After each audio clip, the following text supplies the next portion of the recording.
Tá. Senhores, a gente vai encerrar aqui no artigo 60, a relação à ação penal. Aí eu trouxe alguns conceitos só para a gente poder estar massificando antes de estar fazendo algumas questões.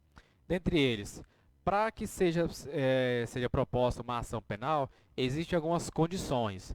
Essas condições a gente tem a legitimidade, o interesse de agir e a justa causa. O que é esse interesse de agir?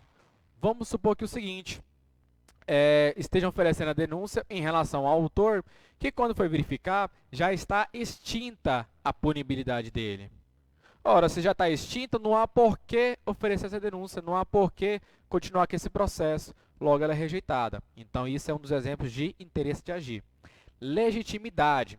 Essa legitimidade ela tem a et causa e a et passe. O que seria isso aí?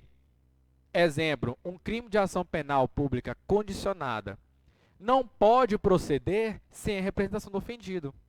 Então, se o Ministério Público chega para poder oferecer uma denúncia de um crime de ação penal pública condicionada sem a representação do ofendido, logo não há legitimidade para poder estar prosseguindo com essa ação. Logo também o juiz vai estar rejeitando, porque é uma das condições para poder estar realizando a aliação penal.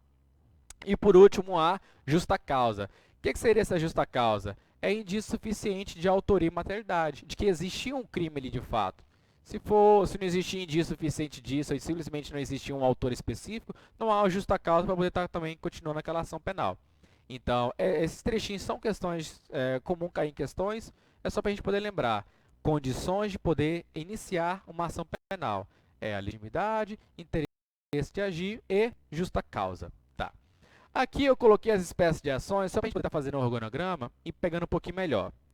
Existem duas espécies de ações penais, pública e privada. Dentro da pública, nós temos a incondicionada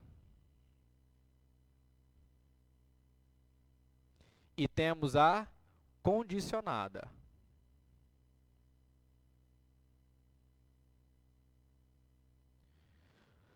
Nós vimos que a condicionada era condicionada ao quê? A representação do ofendido. Sem essa representação do ofendido, não pode ser intentada a ação penal. Precisa ele representar. Ele tem um prazo para isso? Tem, 6 meses. A gente chama esse prazo de decadência. Então, o ofendido ele tem 6 meses para poder realizar o seu direito de representação. Essas são as nossas duas ações penais públicas. Incondicionada, onde obviamente é incondicionado, não depende de nada. O Ministério Público deve agir de ofício. E temos a nossa condicionada, condicionada a uma representação do ofendido. E temos a nossa ação penal privada. A ação penal privada, a gente vai ter o que a gente chama de própria. Temos a nossa personalíssima.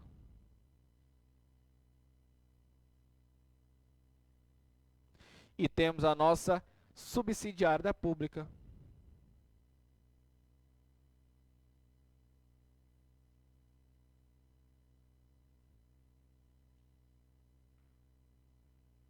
Vejamos. A ação penal privada própria é aquela propriamente dita. Exemplo, os crimes contra a honra. Difamação, calúnia, injúria. Esses são os crimes de ação penal privada propriamente dito. Aí existe uns que são chamados de ação penal privada personalíssima. Essa personalíssima, ela tem apenas uma característica muito importante. Somente o ofendido pode prestar queixa. Aqui na própria não fala o ofendido ou o seu representante legal. A personalíssima é somente o ofendido. Ou seja, se ele, por exemplo, morrer, acabou. Não tem o cônjuge, o ascendente, descendente ou irmão que possa dar continuidade naquele direito de queixa. Não existe outra pessoa que pode ir lá e oferecer a queixa. Então, se essa pessoa se extinguir, ninguém pode intervir por ele. É uma ação penal personalíssima. Quando que ela é cabível? Até onde eu me lembro, existe apenas um único crime em que ela é cabível. É a omissão de impedimento para casamento. É aquela pessoa que vai casar, o cônjuge, no caso dele, o noivo dele, não fala sobre o impedimento que ela existe, seja impedimento legal, seja impedimento por conta de estar em outro casamento, ou que ficou viúva há pouco tempo, tem uns impedimentos lá no direito no Código Civil. E aí essa pessoa ela é omissa em relação a esse impedimento. E aí é um crime, e a vítima é obviamente a pessoa que casou com ela, e esse é o único delito, salvo engano, que existe essa relação da ação penal privada personalíssima. Mas o que vocês têm que realmente declarar, que é o que cai em prova, é justamente o que? Somente ele, o ofendido, pode oferecer essa queixa. Ele não pode ter representante legal, é somente ele. É a única característica personalíssima. E é o que o examinador cobra em prova. Temos a nossa subsidiária da pública. A nossa subsidiária da pública, que é prevista lá no artigo 29 do CPP, ela prevê justamente o quê? Que inicialmente a ação penal era pública, mas por conta de uma omissão do Ministério Público, não é porque ele pediu arquivamento, viu? É porque por causa de uma omissão, ele deixou de oferecer a denúncia, ele perdeu o prazo. Por conta disso, o particular ele vai ter esse direito de oferecer uma denúncia à ação penal privada subsidiária da pública. Tem prazo? Temos. Prazo de 6 meses. A contar de quando? A contar de quando se encerra o prazo para o Ministério Público estar oferecendo aquela denúncia. Não confunda isso também. Tanto a própria como a personalíssima, temos o prazo e a representação, temos o prazo de 6 meses, a contar de quando souber quem é o autor do delito. Aqui na subsidiária da pública, esse prazo de 6 meses é a contar a partir do momento em que se esgota o prazo do Ministério Público. Tendo ele 5 dias, o réu estiver preso, 15 dias, o réu estiver solto. Perfeito? Dúvidas? Vamos lá. Eu trouxe também algumas características em relação às ações penais. Ação penal pública. Primeira característica, ela é divisível. Assim como eu trouxe para vocês, o Ministério Público ele pode optar por estar denunciando em relação a um dos autores e a outros não. Então, por conta disso, ela é caracterizada por esse princípio da divisibilidade. Diferentemente da ação penal privada. A ação penal privada ela é o quê? Indivisível. Quais são as consequências, os efeitos que esse princípio da indivisibilidade traz? Ora, esqueci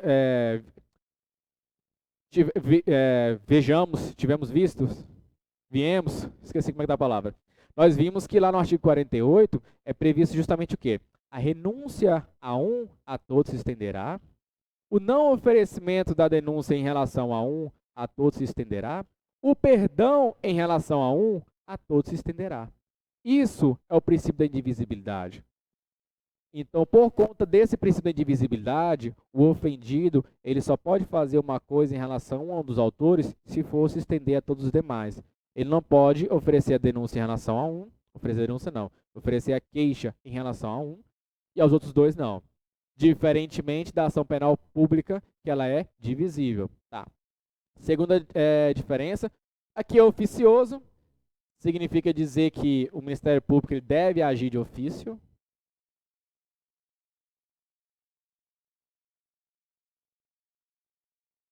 Ou seja, ninguém precisa ir lá provocar ele. E ele é indisponível, ou seja, o Ministério Público não pode desistir da ação. Diferentemente da ação penal privada, que ela é o quê? Disponível. A exemplo disso, temos lá a renúncia. Temos lá o perdão.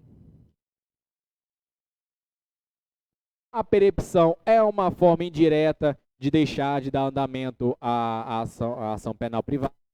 Então, o Ministério Público ele não pode abrir mão. A partir do momento que ele ofereceu a denúncia, ele deve ir até o final. Ele não pode, no meio do processo, falar o seguinte: não, eu não quero mais processar os autores desse crime. Ele não tem esse direito, ele não tem essa discricionalidade. Quem tem isso? Na ação penal privada, o ofendido. O ofendido ele pode renunciar à queixa, ele pode oferecer o perdão, ele pode ser perempto e perder aquele direito de poder estar processando aquelas pessoas. Então, o direito, a ação penal privada, ela é disponível. E por último, temos aqui, ó, o Ministério Público, ele é obrigado, ele tem o dever de realizar a denúncia. O Ministério Público ele tem o dever de realizar aquela denúncia, ele tem uma obrigação. Já na ação penal privada, é questão de oportunidade e conveniência. O ofendido ele não é obrigado a oferecer aquela denúncia. Ah, a pessoa me xingou lá, crime de difamação. Eu não sou obrigado a oferecer a denúncia. Se eu não quiser, eu não denuncio. E pronto, acabou. O único interessado é o próprio ofendido. Lembre-se dessa diferença. Na ação penal pública, o interessado é o próprio Estado. Na ação penal privada, o interessado é o próprio ofendido. Por isso que existem tantos meios do ofendido abrir mão desse direito dele de estar continuando com a ação penal privada. Tranquilo? Agora vamos estar tratando em relação a alguns meios de extinção da punibilidade, de extinção da ação.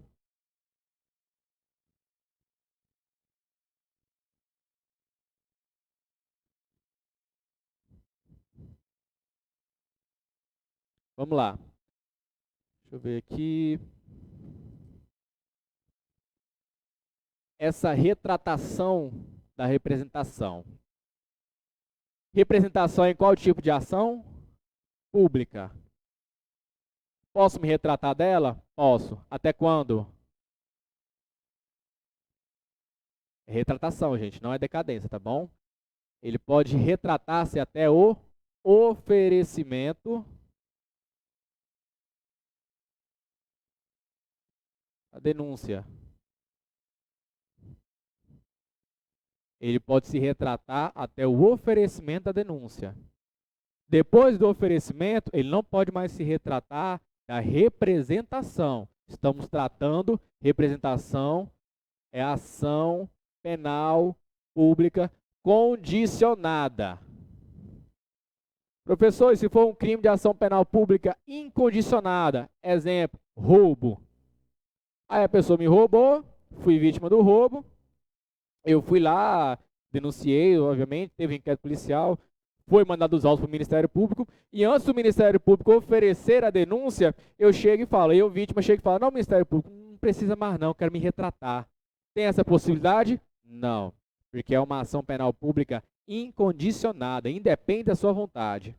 Agora, se for um crime, exemplo, de ameaça, você foi ameaçado, foi lá, foi realizado inquérito, foi descoberto quem era o autor, tem indício suficiente de autoria e materialidade, foi entregado os autos para o Ministério Público, e antes do Ministério Público oferecer a denúncia, você chega nele e fala, não, eu não quero mais que você ofereça essa denúncia, eu quero me retratar da minha representação. Pode? Pode. Antes do oferecimento da denúncia. Ofereceu, você já não pode mais se retratar. É o que prevê o nosso o Código de Processo Penal. Ele prevê que a denúncia será irretratável após o oferecimento da denúncia. A representação será irretratável após o oferecimento da denúncia. Temos a ressalva? Temos. Em relação ao quê? Aos crimes envolvendo violência doméstica. Os crimes de âmbito doméstico, a ressalva é até o recebimento. Vou botar aqui, 11.340, Lei Maria da Penha. Até o recebimento. Então, quando estivermos tratando de crimes em relação ao âmbito doméstico, esse direito de retratação da representação, ele se estende até o recebimento da denúncia. A única ressalva é essa, mas a regra é a representação será irretratável após o oferecimento da denúncia. Ok. Decadência. A decadência, a pessoa perde direito de representação ou queixa. Dentro de quanto tempo? 6 meses. Então, vocês vejam que esse prazo de 6 meses aqui, da decadência, ela é tanto na representação, que são os crimes de ação penal pública condicionada, como na queixa, que é a ação penal privada. Ele perde esse direito de poder fazer uma representação ou de oferecer a queixa. Esse prazo é de 6 meses. A contar de quando? Quando descobriu quem é o autor. Perfeito? Pode acontecer a decadência lá na privada subsidiária da pública? Pode. Prazo, 6 meses. A contar do momento em que se extingue, que acaba o prazo do Ministério Público para poder oferecer a denúncia. Isso é o que a gente chama de decadência. A renúncia, o perdão e a perepção, eles são aplicáveis na ação penal privada. Então, esses aqui são todos de ações penais privadas. Esses três. Eles não se aplicam em ações penais públicas, mesmo que sejam condicionados à representação. Eles são aplicáveis apenas a ações penais privadas. Por quê? Princípio da disponibilidade. Na ação penal privada, o ofendido pode dispor do seu direito ali da ação. Na ação penal pública, ele não pode fazer isso. Perfeito? Para a gente poder entender um pouquinho mais aqui a questão da renúncia, o perdão e a percepção, vamos fazer o seguinte, uma linha do tempo.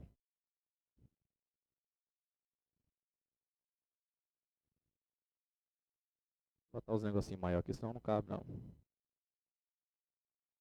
Ora, aqui nessa linha do tempo, o primeiro que eu vou colocar aqui será justamente a renúncia.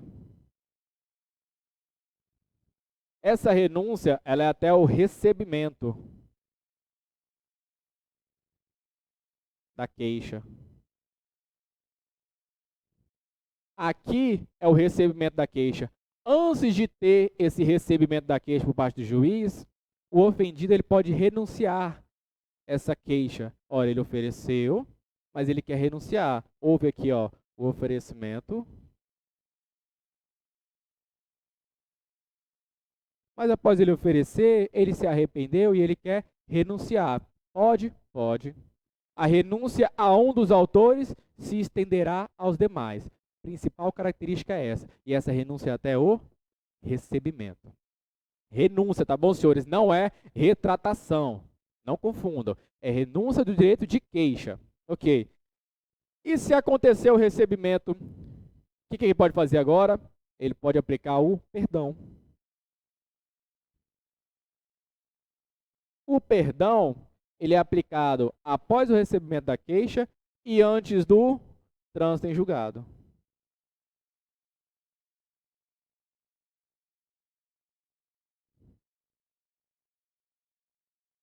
Aconteceu o oferecimento e aí o ofendido que ofereceu a queixa se arrepende. O que ele pode fazer? Renúncia. Essa renúncia pode ser até quando? Até o recebimento. Aconteceu o recebimento. O que ele pode fazer agora? Perdão. Pediu o perdão. Pedir não, ofereceu o perdão. Quando ele oferece esse perdão a todos se estenderá. Porém, não produz efeito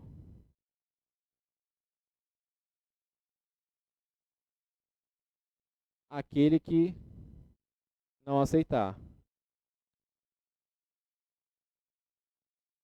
Qual que é as duas diferenças entre renúncia e perdão? Primeiro, a renúncia ela é pré-processual ali, ela é antes do recebimento.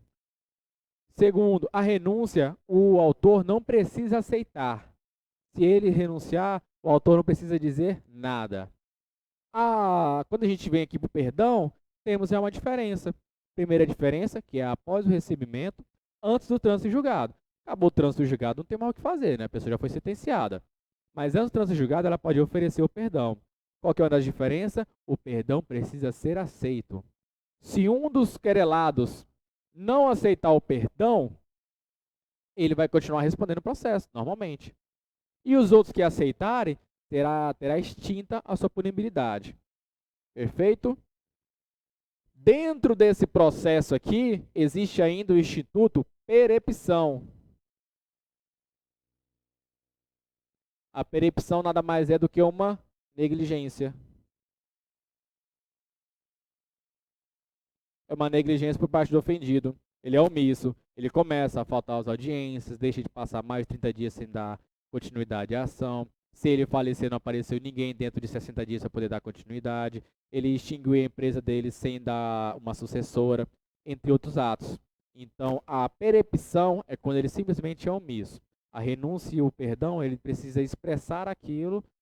Na renúncia, os autores não precisam aceitar e no perdão precisa ser aceito. Principais características.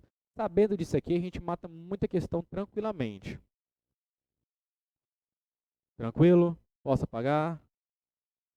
Então vamos fazer umas 20 questões só para a gente ver se está bom mesmo.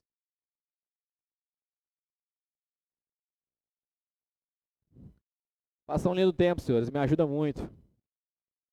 Faça as linhazinhas do tempo que eu não me embaralho. Detalhe, eu não sei se eu comentei com vocês, não confunda o nome querelante e querelado. Querelante é o ofendido que quer oferecer a ação penal privada. Querelado é o autor. Por quê? O querelante só vai existir na ação penal privada. O querelado só vai existir na ação penal privada. Esses nomes são muito importantes, porque às vezes a gente erra uma questão simplesmente por conta do conceito. Em vez de colocar de vítima lá ou algo assim do tipo, o próprio Ministério Público, ele coloca lá querelante. E se ele estiver se referindo a uma ação penal pública, o termo querelante tornará a questão errada. Vamos fazer a questão? Vamos lá, ó. Integra as condições da ação ou interesse de agir e legitimidade de causa. Certo ou errado, senhores? A questão está certa. As condições da ação é interesse de agir, legitimidade, e ainda faltou mais um aqui, que ele poderia complementar. Ele colocou somente, né? Ele só falou integram. Faltou mais um aqui, que é o que? A justa causa. Exato. Legitimidade, interesse de agir e justa causa. São as três condições para poder prosseguir com uma ação penal. A segunda questão. Ó, a justa causa, que constitui condição da ação penal, é prevista de forma expressa no Código de Processo Penal, consubstancia-se do laço probatório mínimo e firme, indicativo de que? Autoria e materialidade da infração penal. Eu trouxe para vocês que a justa causa, ela é o quê? Se eu não tenho indício suficiente de materialidade e de autoria, como é que o Ministério Público vai estar oferecendo uma denúncia contra não se sabe quem? Vai estar oferecendo a denúncia sobre um crime que não definiu que crime que aconteceu, se aquele crime aconteceu.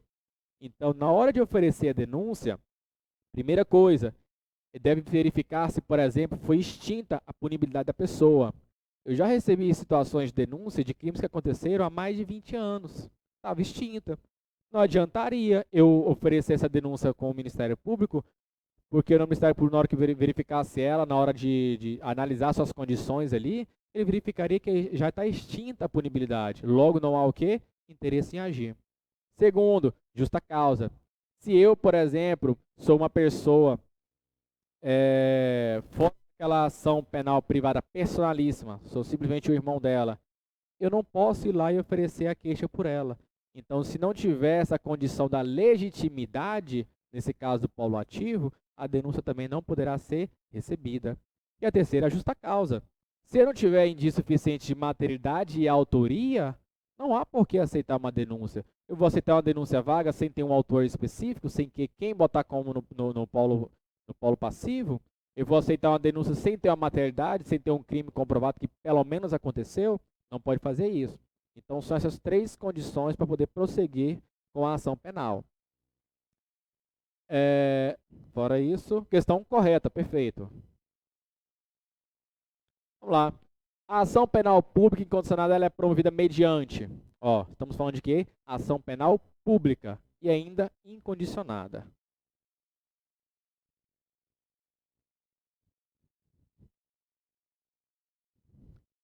Quando a gente estiver falando de queixa, eu estou falando de que tipo de ação? Perfeito. O Ministério Público faz queixa? O Ministério Público ele oferece denúncia. Denúncia pela vítima?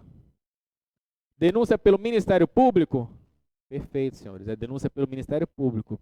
Lembre-se, é semelhante na prática, essas duas palavras aqui, é semelhante.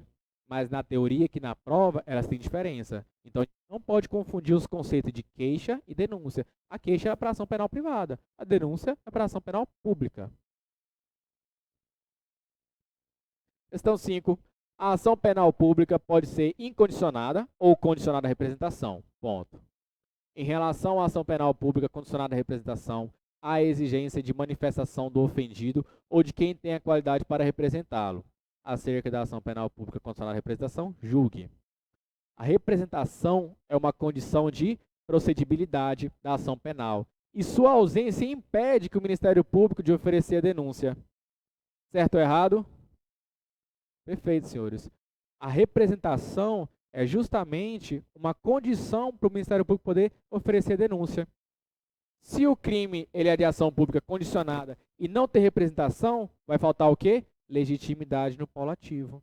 Faltando legitimidade, está faltando uma das condições. Logo, não há como proceder com a ação penal.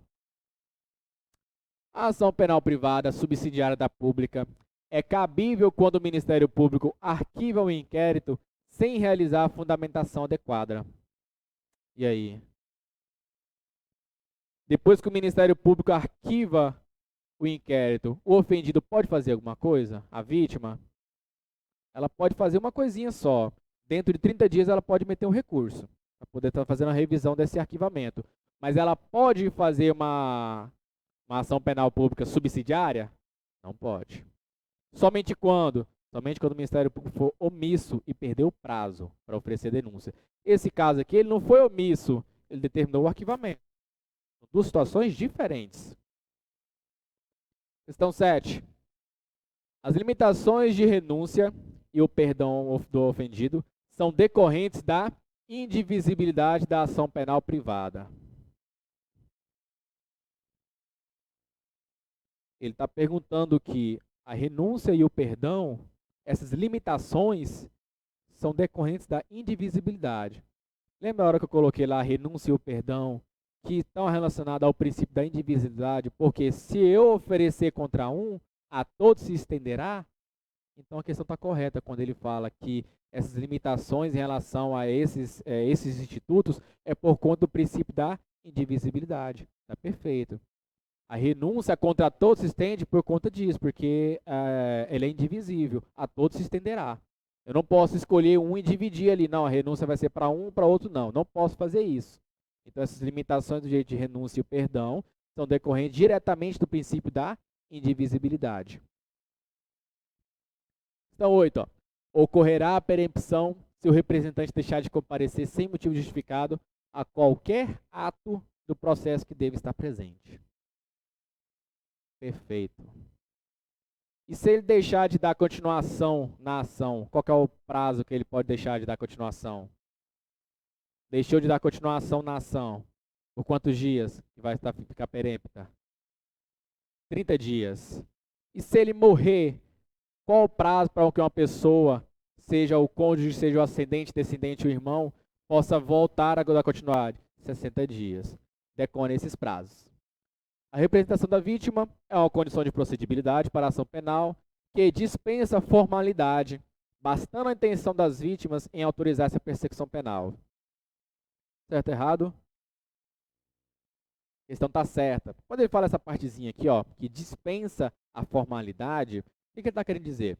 Eu vou pegar aqui, por exemplo, nosso trabalho na delegacia, quando alguém vai lá realizar uma queixa ou uma representação, não há necessidade dele preencher um requerimento dizendo eu estou querendo fazer uma representação contra tal pessoa. Não, não é necessário. Só o simples fato de estar na delegacia realizando aquele boletim de ocorrência já é um modo de expressar a sua vontade de representar. O fato dele ir no Ministério Público e realizar a denúncia lá ou queixa, ele já está, a representação ou queixa, ele já está manifestando a sua vontade de representação. Logo, ele precisa preencher um documento formal.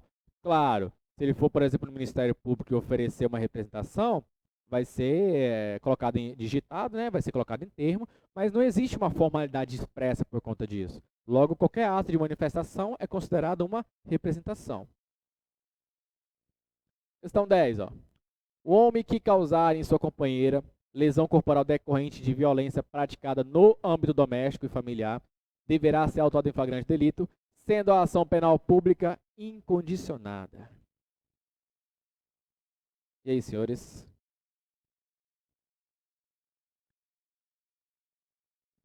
É interessante a linha de raciocínio, funciona. Para esse quesito, sim. Senhores, esse caso aqui, ele tentou baralhar um pouquinho vocês, porque é o seguinte, Lesão corporal leve, quando ele fala só lesão corporal, significa lesão corporal leve, porque é a regra. Se for grave ou gravíssimo, ele vai deixar expresso em relação a isso. Mas se falar só apenas lesão corporal, entende-se que é uma lesão corporal leve. Lesão corporal leve, via de regra, é ação penal pública condicionada. Via de regra, exceção em caso de violência no âmbito doméstico. Em caso de violência no âmbito doméstico, a lesão corporal, mesmo que leve, será de ação penal pública incondicionada. Isso, inclusive, é uma normativa que é relativamente recente, acho que tem pouco mais de 6 anos, 2019, se não me engano. Justamente porque antigamente acontecia muito, a vítima sofreu uma lesão corporal leve, né? Vamos botar aqui simplesmente um olho roxo, não foi grave nem gravíssima, oferecia a denúncia, né? E aí depois disso ela ia lá e queria se retratar dessa denúncia. Ela podia fazer isso? Podia, até oferecimento, né? Só que aí, por conta disso, acabava que havia uma fragilidade. Às vezes a pessoa muitas vezes deixava de querer continuar com aquela denúncia. Às vezes a própria polícia chegava no local e ela não manifestava seu interesse de agir. Ela falava assim, não, eu não quero que haja, eu não quero fazer nada, eu não quero prestar depoimento. Se é pública condicionada, ela poderia fazer isso. Ela falar, não, não quero proceder. Ora, se é pública condicionada e ela não quer proceder, tá ok, beleza. Ela tem um prazo de até 6 meses caso mudar de ideia. Só que por conta disso, no Instituto de Violência Doméstica, existe uma fragilidade muito grande por conta disso. E o legislador, obviamente, ele quer proteger a vítima. Então, nesse caso, ele trouxe uma ressalva. Se tratar-se de violência no âmbito doméstico, mesmo que seja lesão corporal leve, será ação penal pública incondicionada. Significa que se hoje a polícia chega no local e a vítima sofreu uma lesão corporal, mesmo que leve, e ela não quer representar, ela não tem esse direito de escolha. A ação penal ela será pública e incondicionada, independentemente dela querer ou não representar. Tanto que era muito comum que acontecia a situação, a pessoa era presa por conta de uma lesão corporal leve, e no outro dia a vítima estava lá, né, pedindo para retirar a queixa, né? Eles falam assim, queria retirar a representação nesse caso, né? Ela fala, não, vim retirar a queixa. E antigamente ela podia fazer essa retratação até o oferecimento. Hoje não pode mais. E ainda assim é muito comum no nosso trabalho no dia a dia. A gente está lá e aí passa-se alguns dias, a pessoa se arrepende, volta lá querendo que retire aquela denúncia. E aí nesse caso ela não pode mais fazer nada, porque é pública incondicionada. Essa legislação mudou justamente para tentar proteger mais a questão da violência doméstica. Ponto.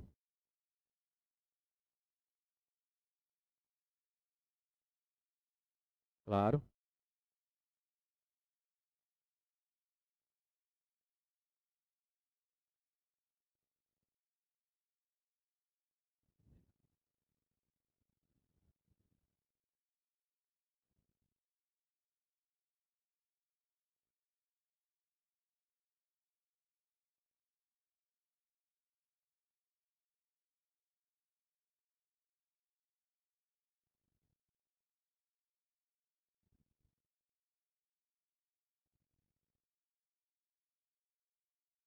Ponto.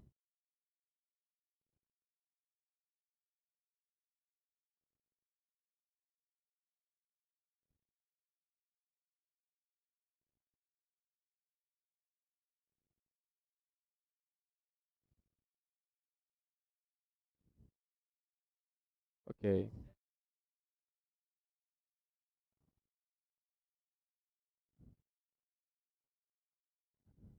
Não. Por quê? Em relação a alguns crimes contra o patrimônio que sejam cometidos sem violência, exemplo, furto, a ação ela será, em regra, ação penal pública incondicionada. Qual que é a ressalva? Caso a pessoa seja separada judicialmente, se ela for tio, irmão, dentre outras ressalvazinhas. E aí, existe uma ressalva em que, inclusive, a pessoa estará isenta de pena. É o caso de a pessoa ser esposo, casado de fato ali no caso. No caso, ela estava separada, por isso que era condicionada. Se ela tiver casado de fato, não haverá crime de furto. E se for, por exemplo, ascendente. É muito comum a questão que ela traz o seguinte, que o filho furtou 10 mil reais do pai. Há crime? Não, ele é isento de pena. Porque o Código Penal ele traz essa previsão de que a pessoa será isenta de pena em crimes contra o patrimônio cometidos sem violência. Então, no caso, o esposo ou a esposa que vai lá na carteira lá do cônjuge lá e tira um dinheiro e depois ele quer denunciar ela por furto, esse crime ele será considerado isento de pena. Agora, se já estiver separado judicialmente, aí será condicionado à representação. Temos uma ressalva em relação também à idade. Salvo engano, acima de 60 anos já é público condicionado, não depende mais da condição. Então, por exemplo, se o pai tinha mais de 60 anos no momento do crime, não será isento de pena também não, a pessoa vai responder normalmente. Mesmo que fosse extensível a uma, não é extensível a outra em relação à representação. Porque é o seguinte, ó, vou estar aqui dando um exemplo. Pronto. João e Pedro. Eles furtam 10 mil. Do pai. De quem? Do pai de Pedro. Perfeito. O pai de Pedro tem menos de 60 anos, tranquilamente. O Pedro será isento de pena. Não cometeu um crime com violência, nem grave ameaça. Ele cometeu o crime contra acidente. E esse acidente dele tem 60 anos. Logo, ele será isento. Porém, essa condição não se estende ao João. O João responderá. Então, no caso da sua questão, que são duas amigas aí, e elas fazem concurso de pessoas, a uma delas vai ser condicionada, a outra não. A outra não vai se comunicar. Lá no concurso de agente, a gente vai ver lá na frente lá, que as circunstâncias e condições não se comunicam, salvo quando elementares do crime. E esse aqui, no caso a situação do Pedro aqui, é uma condição. Qual que é a condição? Ser filho de... Eu não botei o nome do cara aqui não, mas ele é filho do rapaz aqui. Isso é uma condição. E essa condição não se comunica ao coautor. No caso, essa vantagem que o Pedro vai ter não vai se comunicar ao João. Na mesma situação das mulheres. Uma era ex-esposa, estava separada judicialmente. A outra nada tinha a ver. Essa outra vai responder normalmente. Quem apenas terá essa diferençazinha será a ex-esposa. Não vai se comunicar a ela. Tirei a dúvida?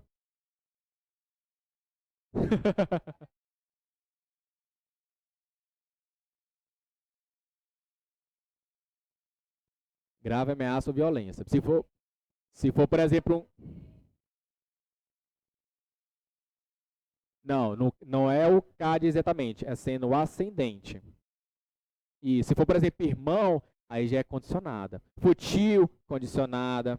Entendeu? Só no caso de ser ascendente. Aí, se tiver separado judicialmente, condicionada. Agora, se for esposo, ascendente, deve ter um outro lá que eu não estou lembrando exatamente aqui. Tem que pegar direitinho. Se fica lá no finalzinho, lá, acho que é artigo Acho que na verdade é parágrafo único no final dos crimes contra o patrimônio. Acho que é artigo 177, 178, por ali assim mais ou menos. Depois eu vou estar trazendo direitinho os códigos, a gente vai estar vendo essas situações. Mas já sabe que existe sim essas possibilidades da pessoa cometer o furto, é um crime sem violência ou grave ameaça, contra o seu ascendente e ele será isento de pena. Tranquilo? Vamos voltar aqui para a nossa questão. Estava falando da violência doméstica. Então já vimos que em caso de lesão corporal, regra é ação penal pública condicionada. Em relação à violência doméstica, é ação penal pública incondicionada, ou seja, independe da vontade da vítima. Ela pode ir lá pedir para não processar o marido dela, para não denunciar o marido dela, que não vai adiantar. É pública incondicionada, independe da vontade dela. Recentemente, adicionou-se mais uma situação, que é o crime de ameaça. Ameaça também, em regra, é ação penal pública condicionada, ressalva em âmbito de violência doméstica. Isso é mais recente ainda. Essa aqui, salvo engano, acho que foi 2019. Essa da ameaça, ela foi incluída agora, acho que, salvo engano, em 2024. Então, esses dois crimes são comuns que a gente veja questões em relação a ele, justamente porque a regra pública condicionada, exceção em caso de violência doméstica.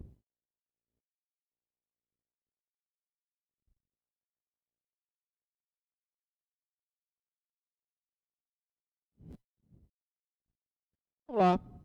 João sofreu calúnia. Calúnia é o quê? Ação penal privada. Mas veio a falecer dentro do prazo decadencial de 6 meses, antes de ajuizar a ação contra o ofensor. Ele não tinha filhos e mantinha um relacionamento homoafetivo com Márcio, em união estável e reconhecida. João era filho único e tinha como parente próximo sua mãe. Tá. Nessa situação hipotética, o ajuizamento de ação pelo crime de calúnia, vamos responder. Crime de calúnia é um crime de ação penal privada. Ele faleceu. Podem subsistir pessoas para poder representar por ele, oferecer a queixa por ele? Pode. Essas pessoas, CAD. Existe preferência entre elas? Existe. Primeiro, a prioridade é dada ao cônjuge. Não deu, vai para o ascendente. Não deu, para o descendente. Por último, nosso irmão. Então, sabendo disso, a gente consegue responder a nossa questão. Vamos lá. Somente poderá ser promovido pela mãe de João? Quando ele fala isso somente, senhores, errado. Prestem atenção em questões que falam somente, apenas, exclusivamente, qualquer coisa desse tipo. Poderá ser realizado pelo Ministério Público? Veja, a gente está tratando de uma ação penal privada. Ministério Público oferece queixa? Não. Poderá ser realizado por Márcio? Quem que é Márcio? Vamos lá aqui. É o esposo dele, né? Apesar de ser um relacionamento que união estava reconhecida. Ele é considerado como cônjuge, né? No caso que é companheiro. O Márcio pode? Pode. Já temos nosso gabarito. Mas vamos continuar a questão para a gente poder ver. Não é cabível, haja vista a morte de João. Somente não seria cabível se fosse o crime de ação penal pública, ação penal privada personalíssima, que é em relação ao crime de omissão de impedimento ao casamento. É a única exceção que a gente tem. Não é esse o... Deverá o curador especial a ser nomeado para essa finalidade. Ele... Tranquilo? Então, nosso gabarito é dado por quem? Márcio. E veja bem, colocou o que aqui, ó? Poderá. Ele não botou somente, exclusivamente, algo assim do tipo. Porque além do Márcio, a gente poderia ter, por exemplo, a mãe dele, poderia ter o filho dele. Botou o irmão aqui? Não, botou não. Mas poderia ter a mãe ou o filho dele também.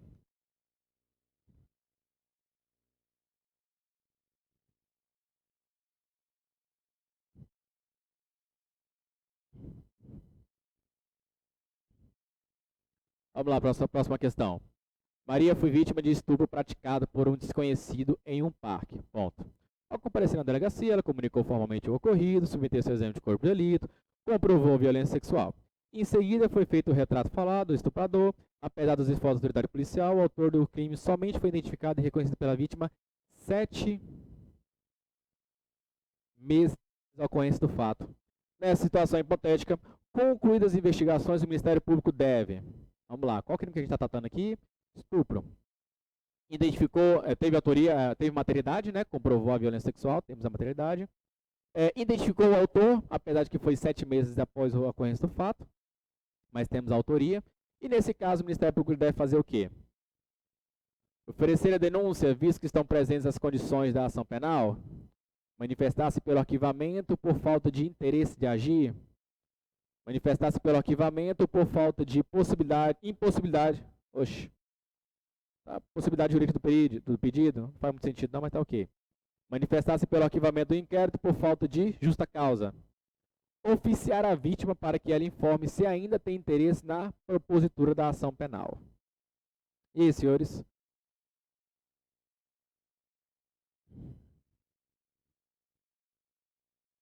Senhores, o Ministério Público ele oferece denúncia ou queixa? Denúncia. Então, até aqui tá certo, né? Visto que estão presentes o quê? As condições da ação penal. Quais são as condições?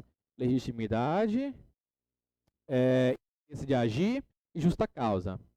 Eu tenho interesse de agir, que é quem é a mulher, obviamente, inclusive do Estado. Agora eu vou citar para vocês o porquê que interesse de agir ou é do Estado. Tem a justa causa porque é o quê? A insuficiente materialidade e autoria. Logo, existem todas as condições para poder prosseguir com a ação penal. Professor, por que nessa aqui verificar se a vítima ainda tem interesse na propositura da ação penal? Se fosse alguns anos atrás, essa aqui estaria correta. Por quê? Até alguns anos atrás, o crime de estupro ele era condicionado à representação, por incrível que pareça. A pessoa era estuprada e ela ainda tinha que manifestar a sua representação em ver aquela pessoa sendo processada. Se ela não fizesse isso, ela poderia inclusive perder o direito pela decadência. Atualmente, É pública incondicionada. Por isso que a questão trouxe, de que ano essa questão? Deixa eu ver aqui, 2020. Era relativamente recente nessa época aí, por isso que ele trouxe a questão. Antigamente, o crime de apresentação. Atualmente, é incondicionada. O Ministério Público deve oferecer denúncia. Ele não precisa de uma autorização da vítima. Ele vai fazer denúncia diretamente. Perfeito?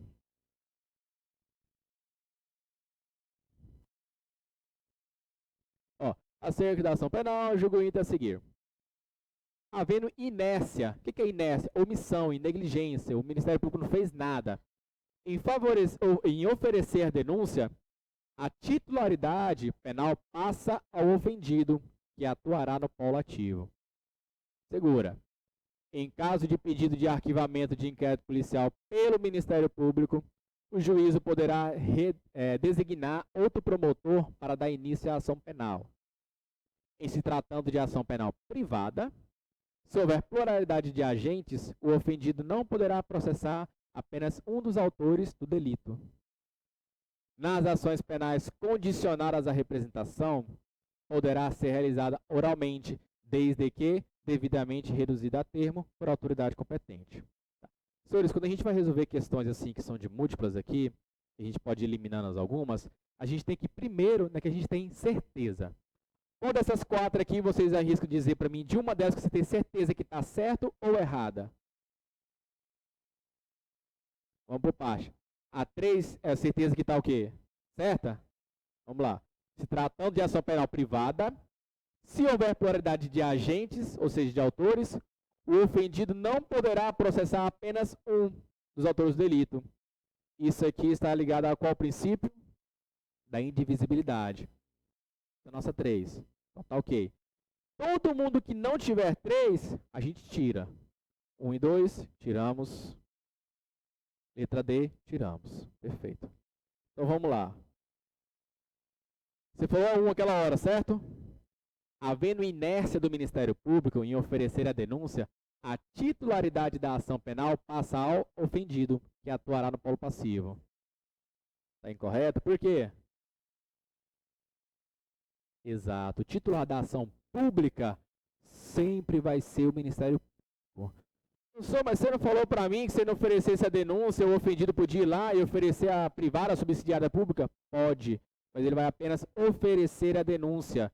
Ele não passa a ser o titular da denúncia. Ele não passa a ser o polo ativo daquela denúncia, daquela ação penal. Lembre-se que, inclusive, lá no artigo a gente viu que o Ministério Público ele vai continuar sendo, podendo aditar a queixa, podendo submeter provas, inclusive voltar ao polo da ação. Então, esse titular da ação sempre vai ser o Ministério Público nos crimes de ações penais públicas. Perfeito? O erro está justamente nisso aí. Muito bom. Então, quando ele fala que a titularidade da ação penal passa ofendido, está errado. Todo mundo que tiver 1, a gente tira. Tá aqui, já tinha tirado aqui. Sobrou quem? 3 e 4, 2, 3 e 4. Vejam que as duas tem a 4. Vamos só ler ela para poder verificar se está correta mesmo. Ó. A ação penal condicionada à representação. A representação poderá ser realizada oralmente, desde que o quê? Devidamente reduzida a termo por autoridade competente. Ou seja, ela não precisa ser formal ali. O simples fato dele chegar lá e relatar aquele desejo de representar, já servirá como representação. Obviamente vai ser relatado em termo, né? Vai ser feito, por exemplo, o boletim de ocorrência, mas a alternativa 4 está correta. A gente já sabia disso, só confirmamos, né? E a 2 é a que vai definir nossa questão. Em caso de pedido do arquivamento de inquérito pelo Ministério Público, o juiz poderá designar outro promotor para dar início à ação penal? Isso aqui é um pouquinho lá de inquérito policial. Lembra que eu comentei com os senhores. Quando o Ministério Público opta pelo arquivamento, o juiz, o que ele faz? O juiz ele só pode agir se for provocado. Ele não pode fazer nada de ofício. Quando o juiz recebe, o que ele pode fazer? Concordar ou discordar.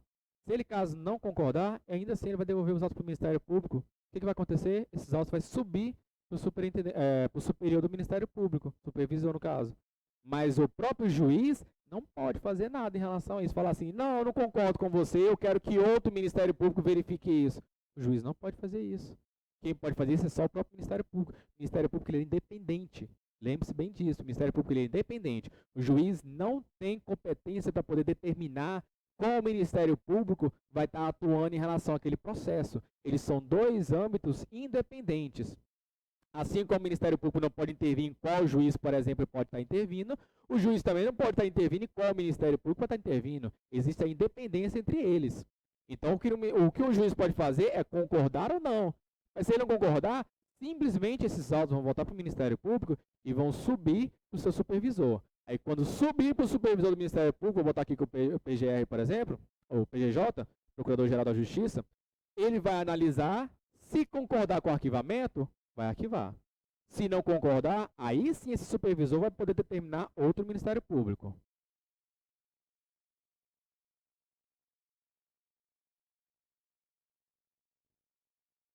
Público, isso. O arquivamento. Não, vamos lá.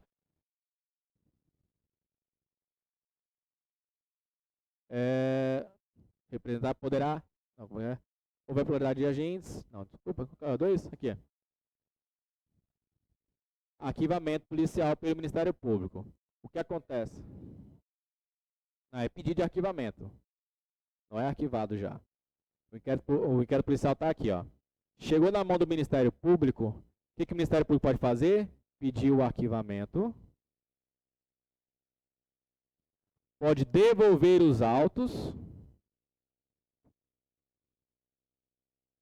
Ele vai devolver para quem? Para a autoridade policial, caso não haja indício suficiente de autoria e materialidade. Ou ele pode oferecer a denúncia.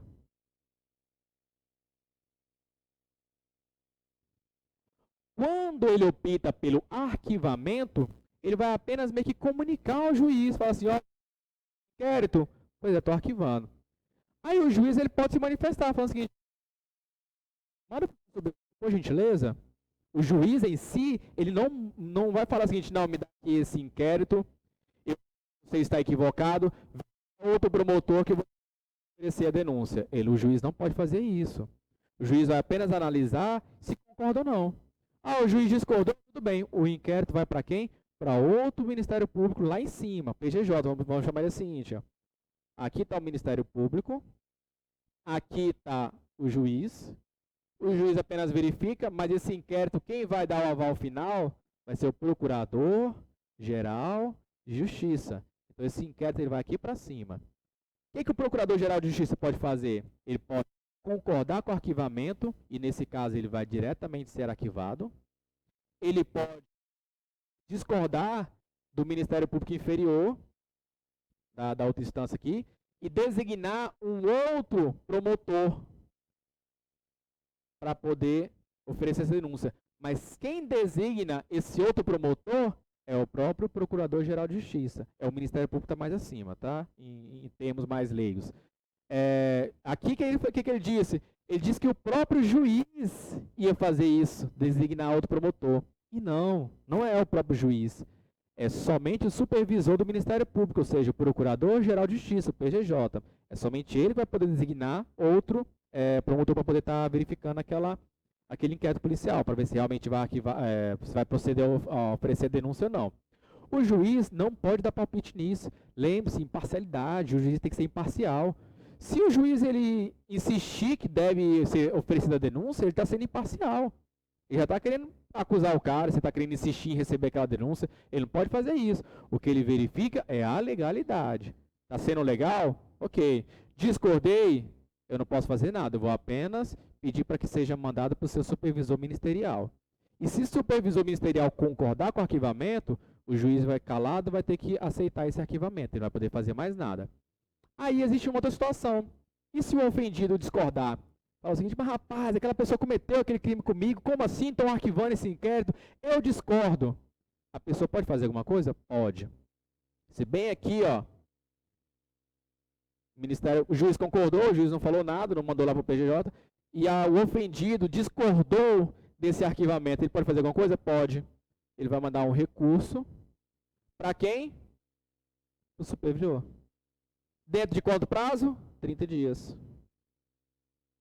Então veja, o Ministério Público recebeu os autos, Nós dois falou o seguinte, não, eu não concordo, eu acho que não teve crime aqui, não há indício suficiente de materialidade. Vou pedir pelo arquivamento. Pedi pelo arquivamento, o juiz só analisou e falou assim, realmente, não tenho nada a questionar. E aí o Ministério Público vai e pede pelo arquivamento. E aí, feito isso, a vítima ali, no caso o ofendido, achou aquilo um absurdo. Falou assim, não, de forma nenhuma, eu quero que alguém reveja isso. O que eu posso fazer? Você pode colocar um recurso em até 30 dias. E esse recurso é o seguinte, ele vai para o chefe do Ministério Público. Por quê, senhores? O Ministério Público ele é independente. Ele não pode ter, por exemplo, um juiz aqui, mandando o Ministério Público fazer alguma coisa. Não pode isso. É independência entre eles. Então, o Ministério Público só pode receber ordem do próprio Ministério Público, obviamente, de uma instância mais acima. Assim como o Ministério Público também não pode dar ordem para o juiz. Perfeito? Entenderam o nosso ponto de vista? O que o juiz faz? O juiz ele apenas analisa a legalidade. Assim como o acordo de não persecução penal. O acordo de não persecução penal, quem faz, verifica condições, etc., tudo é o Ministério Público. O que o juiz faz? O juiz só analisa e fala, tá legal, concordo. Não, discordo, devolve para o Ministério Público. O juiz não pode dar palpite e falar o seguinte, não, eu quero que acrescente mais uma situação aqui para ele, eu quero que acrescente aqui uma prestação pecuniária, eu quero que diminua esse tempo de prestação de serviço. O juiz não pode fazer isso, o juiz ele é imparcial. O que ele pode fazer? Concordo, discordo. Discordo, devolve os autos para o Ministério Público. Concordo, vai homologar. Perfeito. Isso serve não somente para essa questão, mas para diversos outros em que vocês ficarem na dúvida em relação a isso. O juiz não pode se intrometer na vida do Ministério Público, o Ministério Público não pode se intrometer no juiz. Sabendo disso, a nossa questão 2 aqui no caso também estaria errada. Logo sobrou para nós a alternativa letra C. Alternativas 3 e 4 estão corretas.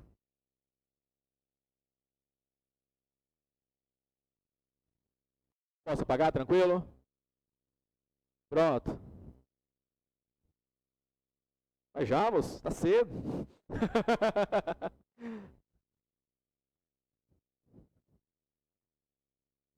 Tá. Senhores, novamente, ação penal de primeira pode parecer um pouquinho complicado, porque é muito prazo, muita coisinha, muita teoria, mas quando vocês forem estudar, pense naquela linha do tempo que eu fiz, ela facilita muito. A linha do tempo você vai lembrar quando que é o inquérito policial, quando ele termina, aí quando o Ministério Público recebe, o que ele pode fazer. Aí, dentre as opções que ele pode fazer, igual o último tópico nosso aqui, foi justamente a questão dele arquivar. A gente vê que das opções existem diversas coisas. A gente tratou aqui agora sobre arquivamento, as possibilidades. E a nossa aula de hoje foi em caso ele decidisse oferecer a denúncia. Aí a gente lembra que antes de oferecer a denúncia, ele pode, por exemplo, oferecer a transação penal, ele pode oferecer o acordo de não persecução penal. Não foi cabível nenhum desses? Oferece a denúncia. Oferecer a denúncia, ainda assim ele pode fazer a suspensão condicional do processo.